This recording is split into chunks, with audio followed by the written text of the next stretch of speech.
Good afternoon, I'm John Marr. I'm the Vice President of Research at Marshall University, and it's my pleasure to welcome you to our beautiful downtown here in Huntington and the Visual Arts Center. And we're here to celebrate the initiation of the Brad D. Smith Business Incubator project, which is going to accelerate the entrepreneurial ecosystem here in our region. I'd like to begin by recognizing some of the folks who made this day possible and all our distinguished guests. If I miss anybody, I apologize in advance. I'd like to recognize the members of the Marshall University Board of Governors who are here for their steadfast leadership and support. We have Tony Stroud, Jim Bales, Patrick Farrell, and Jeff Shields. And Christy Kinsey is here. Where is she? Christy Kinsey, there you go. Thank you all. This didn't come out of creation all by itself. I'd like to recognize the members of the Planning Committee for putting together this celebration and all the important work that they've done. I'd like to recognize the federal, state, and local officials and their staffs who are working diligently to grow jobs here in West Virginia, in particular. Mike Browning, who's here with Senator Joe Manchin's office. We have Shelley Moore Capito's office represented as well. From Carol Miller's office, we have Lydia Gray. Where is she? There she is. Thank you. Our state officials, we have with us today Commerce Secretary Ed Gaunch.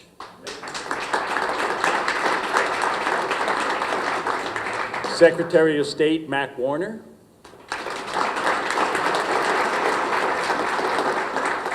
With us from the legislature are Senator Robert Plymel and Delegate Windle.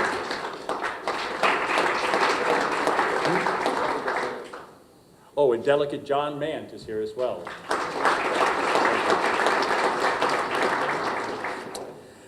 From our local county commission, we have Jim Morgan and Kelly Sabonia.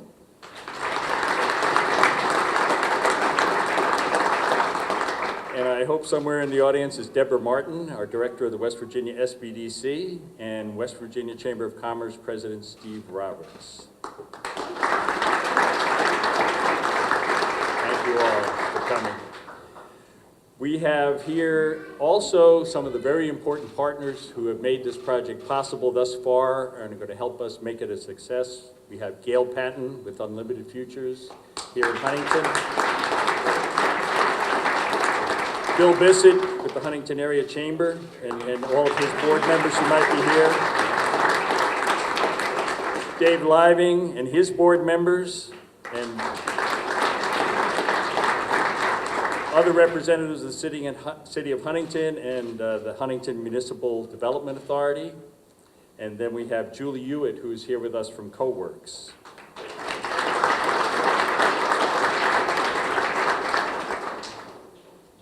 Finally, I want to thank the facilities folks at Marshall University, in particular Danny Holland and his crew, and Brandy Jacobs-Jones, the Senior Vice President for Facilities, who made all of this possible. And then, as you'll see a little later on, envisioning the future of this space for our intended purposes is Edward Tucker, Architects, and his staff. Thank you very much.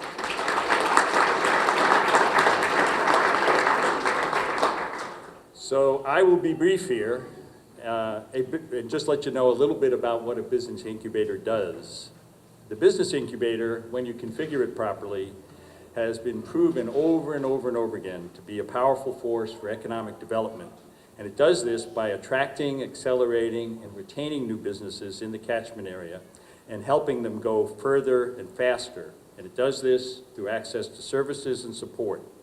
The incubator that we're beginning today brings together the expertise of the Brad D. Smith Schools of Business, and they are designed for this is a tongue twister, designed for delight methodologies, the business and manufacturing and service support of RCBI and the SBDC, and their expertise in support of our local regional economic development partners, UFI, CoWorks, the Lights Network with Ohio University, among others. So this is a true collaboration, and it's taken a lot to get here.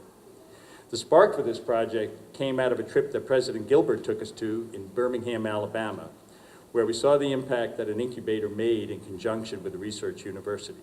I think Pat was with us on that trip as well, and Sarah. To make sure that we have the optimal conditions for success, we brought in a well-respected consultant in the area of incubation, Greenwood and Associates, to examine the feasibility of an incubator in Huntington and to configure it for success and sustainability. They found that Huntington and the region are ready for an incubator, and today you'll see the architect's design of the space and facilities. This incubator is in the heart of the downtown and embedded in our creative visual arts community, and we expect it to be sought after and immensely successful. The renovations are starting now. They're going to take place in 2 phases. This first floor will be commissioned and opened, and then renovations will take place in a basement space to bring that up to speed. When that is open, we'll briefly evacuate this part, reconfigure it, and then we'll have the incubator in its final configuration shortly thereafter. We expect to be open for business about August 1st. And if you're interested in learning more, keeping up to date on the progress, visit us at www.marshall.edu/incubator. There you'll find additional incubator information and forms for application as they become available. So it's my pleasure now to introduce Kathy Burns, who is the city manager of the city of Huntington. She returned to city government after roles as president and CEO of the Huntington Regional Chamber of Commerce, the Robert C. Byrd Institute for Advanced and Flexible Manufacturing, and the Huntington Ironton Empowerment Zone. Before that, she served for nearly 11 years as the city's director of Department of Development and Planning. Kathy? I'm very honored to be present today. Mayor Steve Williams is so sorry he is out of town. He is representing Huntington and this region at a national conference, and his message at the conference focuses on transformation, how Huntington is transforming into a city of wellness and solutions, and how very appropriate is that? Transformation, that is what we're beginning to talk about today with this kickoff ceremony. President Gilbert, upon receiving the Smith's gift, one of the largest in Marshall's history, stated that the gift will be transformational. The definition of transformation means dramatic change. I know we are all excited to hear how this investment will change how we think about business, change how we educate our students and existing business managers, and change how we practice implementing business principles. We are extremely grateful to Marshall University that they have chosen to locate this incubator in the heart of our downtown. It will strengthen the town and gown relationship that's grown since the Visual Arts Center opened in 2014. Downtown Huntington has seen many positive changes this past decade, and having Marshall University and her students downtown is a key piece to that positive change. The city of Huntington feels like a proud mama today, celebrating the achievements of one of her own. I'm sure we will all agree one of our favorite characteristics we love about Brad Smith is how he is surrounded by some pretty remarkable women. Women you can tell he dearly loves and respects. His dear mother, his strong, smart wife, his 2 beautiful, intelligent daughters. He sets the example every day on uplifting and empowering those he's around. So Mayor Williams often says, you can get there from here. And Brad Smith is a testament to this. And his generosity and love for the people of this region will have transformational outcomes. So the city of Huntington stands ready to do our part.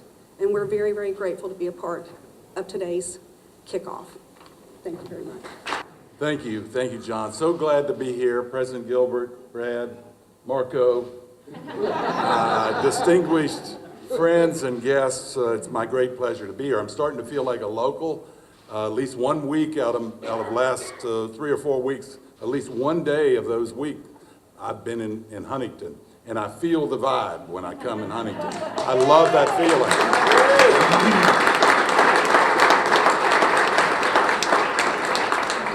As John said, I am responsible actually for 10 state agencies if you count the little coal board that's part of that. Big responsibility. And my goal is to get all 10 of those agencies rowing in the same direction with one common goal. That's easier said than done, but we're getting there little by little. The agency that most people think about when they think of commerce is the Development Office, capably led by Mike Graney, who's the director. He's in the Northern Panhandle yesterday. Today's in the Eastern Panhandle. I don't know how you get there from one of those places to the other without a helicopter, but he's doing it, working hard. So he sends his regards.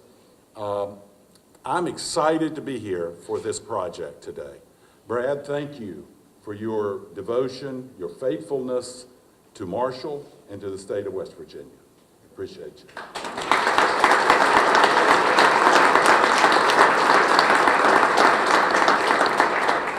When you think of the West Virginia Development Office, you think of those home runs, I call them. And everybody's heard about the Appalachian Storage Hub, which we work on every day. Everybody's heard about the MOU with China, which is still alive and well. We work on it every day. That will be a home run when and if it happens. We hope it happens, and we're keeping our pedal to the metal to make sure that happens. But here's what I've learned and why I said I'm excited about this incubator. I've learned, mostly which I already knew, that at least 75 or 80% of the employees in the state of West Virginia are employed by businesses that employ 50 people or less. And a much higher percentage than that of new businesses that are formed, close to 100% probably, are small businesses. They come from institutions and organizations like this incubator. I see it every day, and so not only are we concentrating on those home runs, but I'm concentrating on the future. Two things that I try to instill every day in our staff: foster innovation and entrepreneurism. And secondly, create an education system, K through higher ed, that is future focused. We have to do that. I'm not in charge of the Department of Education, thank goodness, but we have to collaborate and we have to work together to see that these things happen. I'm particularly impressed with HADCO and Advantage Valley for what I see happening there. Their regional approach to investing adds value to the entire region. Your vision, and your vision is my vision, is what I envision for the entire state of West Virginia. And so I applaud you all for leading the way in that effort. So I'm here today to pledge to all of you all every resource that the West Virginia Department of Commerce has at its disposal so that you can achieve your goals. I wish you best wishes and I wish you blessings as we strive together to make West Virginia all that she can be. Thank you again, Brad. Thank you for President Gilbert for inviting me. Good afternoon. It's a great day for Huntington and a great day for Marshall University. I want to welcome everyone who's here, and this is a fabulous crowd. We were not expecting this many people, so we are glad to have you here. We hope we've got enough food and drink. We think we do. I want to first thank Secretary Gaunch for being here with us. Marshall University truly appreciates commerce and values our working relationship. At Marshall, we are committed to creating jobs and helping boost the economy of West Virginia. Please join me again in thanking Secretary Dell.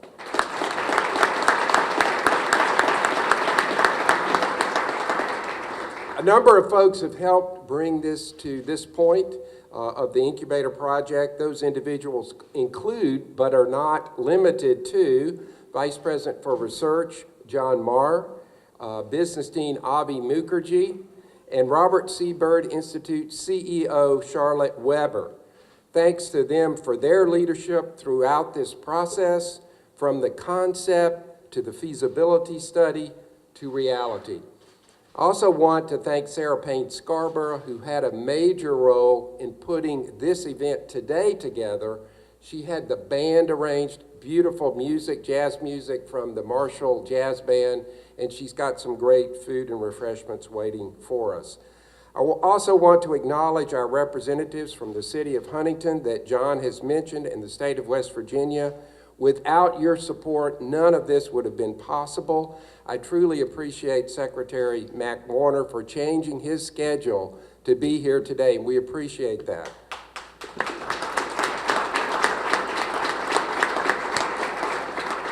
I am excited for the future of Marshall University and also the future of Huntington. As you've been hearing, the legacy of Marshall University is rising to the next level.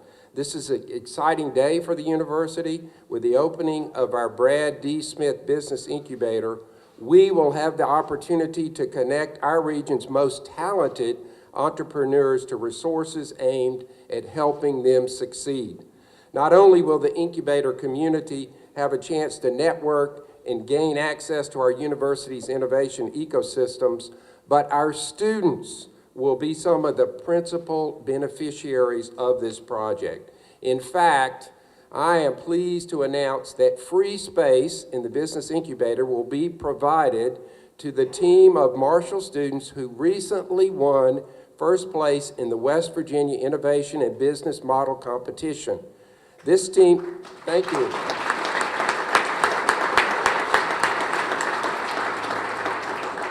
This team of 3 outstanding students had the winning pitch with a program that they are calling Millions for Medicine, a healthcare lottery system that aspires to help people struggling with medical debt. They will advance to the International Business Model Competition at Brigham Young University and will receive an all-expenses-paid trip to Silicon Valley, where they will work with Intuit executives on business innovation.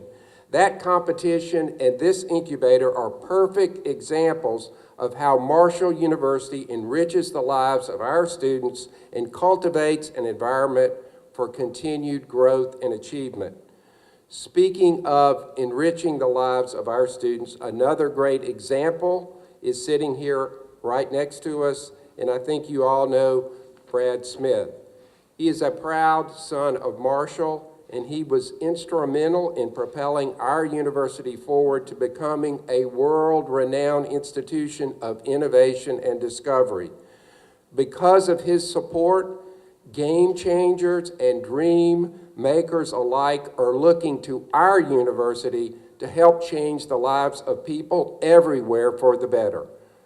Brad, your support has been instrumental for us here at Marshall, and we are what a university on the rise looks like.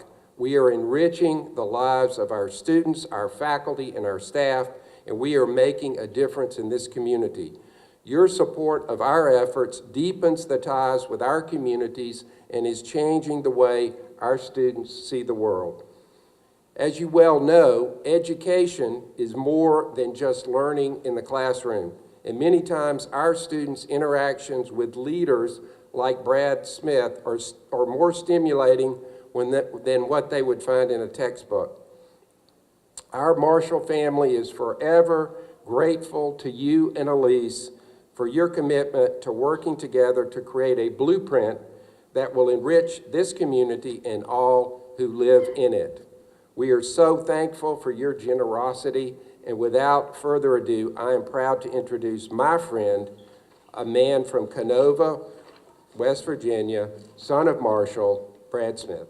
Thank you, President Gilbert, Secretary Gonch, John, Kathy, Marco, all my friends, many of whom I grew up. John, thank you. Stewart's Hot Dogs, it's always great. I've got to tell you, it's amazing to be here today. And I also love the way President Gilbert finished that up, because my favorite introduction of all is Brad from Canova. Because that's all that really matters. I found out when I left here, every place else I lived, the first thing I wanted to know is what do you do for a living, who do you work for? But here, people want to know, which Smith family are you? Are you the Cabell County or Wayne County Smiths? And then from there, depending upon where I got seated in class. So I love being known for where I'm from and what family I belong to, and it's a beautiful thing. And I do proudly wear this ring every single day. And anyone who follows me on social media sees that most of my clothing has something to do with Marshall University or West Virginia, and I'm proud of that. But what I'm most excited about is that we are a state, we are a university, and we are a people that is willing to reinvent ourselves while not losing who we are in the process. And today represents that milestone moment where we have all the tradition and the history and the pride of our past with all the possibility and potential of what we see in the future. And the incubator is a living example of bringing those two together. This is a place of possibility. Now, what we have to do is we have to understand that the future we're about to enter is very different than the past that we've been able to operate in. In fact, we live in a world today that's a global economy, connected in the cloud, with computers in the palm of our hands called smartphones, on our wrists with things like Fitbits and iWatches, at our voice command with Siri and Alexis and Cortana, powered by big data, artificial intelligence, and machine learning. The combination of those things has created a pace of change that scientists say is now 10 times faster than it was 5 years ago. The number one capability that human beings need to have at this moment in time is adaptability and agility. And the recognition is not artificial intelligence, it's augmented intelligence. It's human judgment, principles, and values combined with technology to do things the world has never seen before. You look back 100 years ago, 60% of this nation was farmers. Today, less than 1%. But we found other ways to add value to the world and continue to progress. And that's where we are now as a state. The two paths to get us there are the two paths that Secretary Ganch talked about: education and entrepreneurship. I am a big believer in President Gilbert and Dean Avi's vision. What they have laid out, I think, will set the standard for the nation, and quite frankly, I think will be benchmarked by the world, because it focuses on the second key element, which is entrepreneurism. You heard some of these statistics that Secretary Ganch shared. 75% of the world actually has economies powered by small businesses. 75% of all new jobs are created by small businesses and startups. And yet there's one other reality in this 75%. 75% of venture capital money last year in the United States went to 3 states: California, New York, and Massachusetts. While talent is equally distributed, opportunity has not been. But a secret was let out in 2016. Our company came out into it and shared the Silicon Valley best practices of how to teach students to innovate to solve big problems like opioid addiction. We didn't give them something simple like create the next video game. They ran experiments, they proved in prototypes, and they had really good judges test them. And the winners were flown out to the Silicon Valley to see my peers at Facebook and Google and Intuit. And there was one universal response when they saw those students: where can we find more of them? Why is that? Because when you actually study the Silicon Valley, the most popular book out there is called Getting to Plan B. The secret to the technology sector and innovation is 93% of those who succeed on an idea other than the original idea. The number one predictor of success is perseverance. If you want perseverance, come to the place that's had to reinvent itself and rise from the ashes. And we've done that. And today is an opportunity for us to take this talent, this passion, this willingness to dream, this ability to get up and dust ourselves off, and match it up with the best practices others have proven, and you put those two together, and we can become the startup state. I am super excited about this future. I'm a big believer, many of my peers in the Valley are, and we're about to show the world what West Virginia is capable of. And lest anyone forget, I am because we are. And this will be great. Thank you very much.